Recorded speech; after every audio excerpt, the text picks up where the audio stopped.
दुनिया की सबसे जटिल और विस्फोटक भू राजनीतिक टकरावों में से एक अमेरिका और ईरान के बीच बढ़ते तनाव के बीच अचानक ये युद्ध विराम की घोषणा होती है और इस पूरी कहानी के केंद्र में खुद खड़ा होने आ जाता है पाकिस्तान। एक ऐसा देश जिसकी अपनी आंतरिक और आर्थिक हालात डगमगाई हुई है। वो खुद को शांति का दूत बताने की कोशिश करता है, लेकिन सवाल यही है कि क्या वाकई पाकिस्तान इस भूमिका के लायक है या फिर वो सिर्फ एक सुनियोजित राजनीतिक का नाटक कर रहा है जिसे ये अंतर्राष्ट्रीय मंच पर अपनी खोई हुई शाख को वापस पाना चाहता है।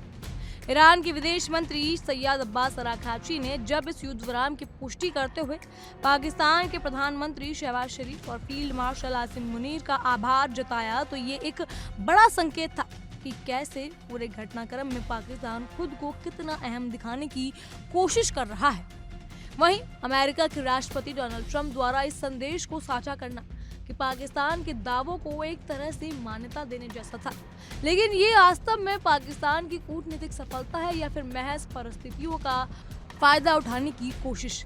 शहबाज शरीफ ने बड़े गर्व से सोशल मीडिया पर घोषणा की कि अमेरिका और ईरान ने तुरंत प्रभाव से युद्ध विराम पर सहमति बना ली और उन्होंने दोनों देशों को इस्लामाबाद बुलाकर आगे की बातचीत का न्योता भी दे दिया।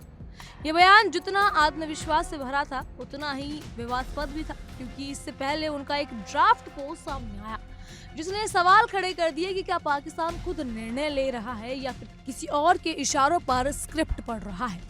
ये बयान जितना आत्मविश्वास से भरा था उतना ही विवाद का केंद्र भी बना, क्योंकि इन सब के बाद पाकिस्तान का जो मजाक वैश्विक मंच पर उड़ा है वो किसी भी देश की शाख को मिट्टी में मिलाने के लिए काफी है।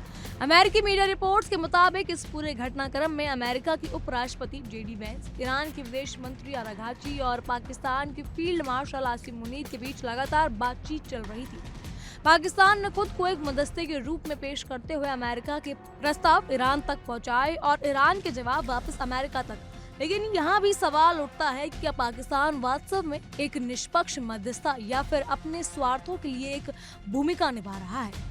ईरान का पाकिस्तान पर भरोसा इसलिए बताया जा रहा है क्योंकि उसके अरब देशों के साथ संबंध कमजोर हो चुके हैं और पाकिस्तान का इजराइल के साथ कोई राजनीतिक रिश्ता नहीं है। वहीं अमेरिका के साथ पाकिस्तान के रिश्ते हाल ही में कुछ बेहतर हुए हैं और ट्रंप प्रशासन के साथ उसकी नजदीकियां बढ़ी हैं, लेकिन ये भरोसा स्थायी नहीं बल्कि परिस्थितियों के अनुसार गढ़ा गया है, ऐसा लगता है, क्योंकि पाकिस्तान की विदेश नीति अक्सर संतुलन खो देती है और वो एक साथ कई नावों पर सवार रहने की कोशिश करता है।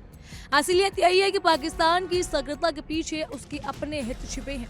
मध्य पूर्व में उसे तेल मिलता है, वहां काम करने वाले लाखों पाकिस्तानी नागरिकों की कमाई पर उसकी अर्थव्यवस्था टिकी है और अगर क्षेत्र में तनाव बढ़ता है तो उसका सीधा असर पाकिस्तान की पहले से कमजोर हो रही अर्थव्यवस्था पर पड़ेगा।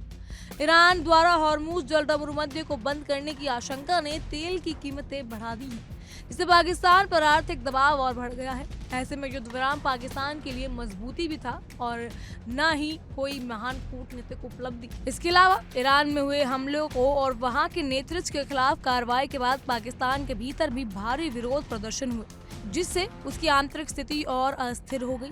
एक तरफ अफगानिस्तान के साथ तनाव, दूसरी तरफ भारत के साथ पहले से खराब रिश्ते और अब ईरान में अस्थिरता।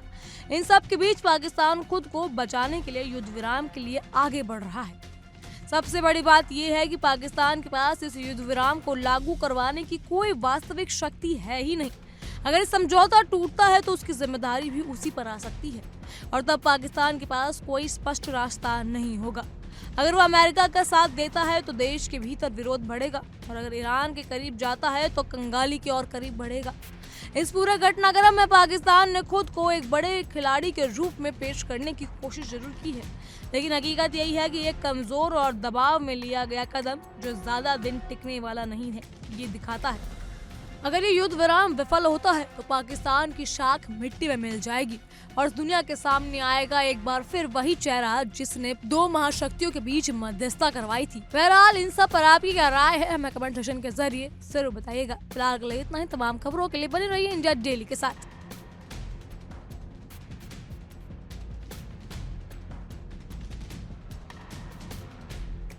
देखिए इंडिया डेली 24/7 अब आपकी स्मार्ट टीवी पर। इंडिया डेली मौजूद है सभी डिजिटल प्लेटफॉर्म पर लाइव और लगातार। इंडिया डेली 24/7 हर दिन राष्ट्र को समर्पित।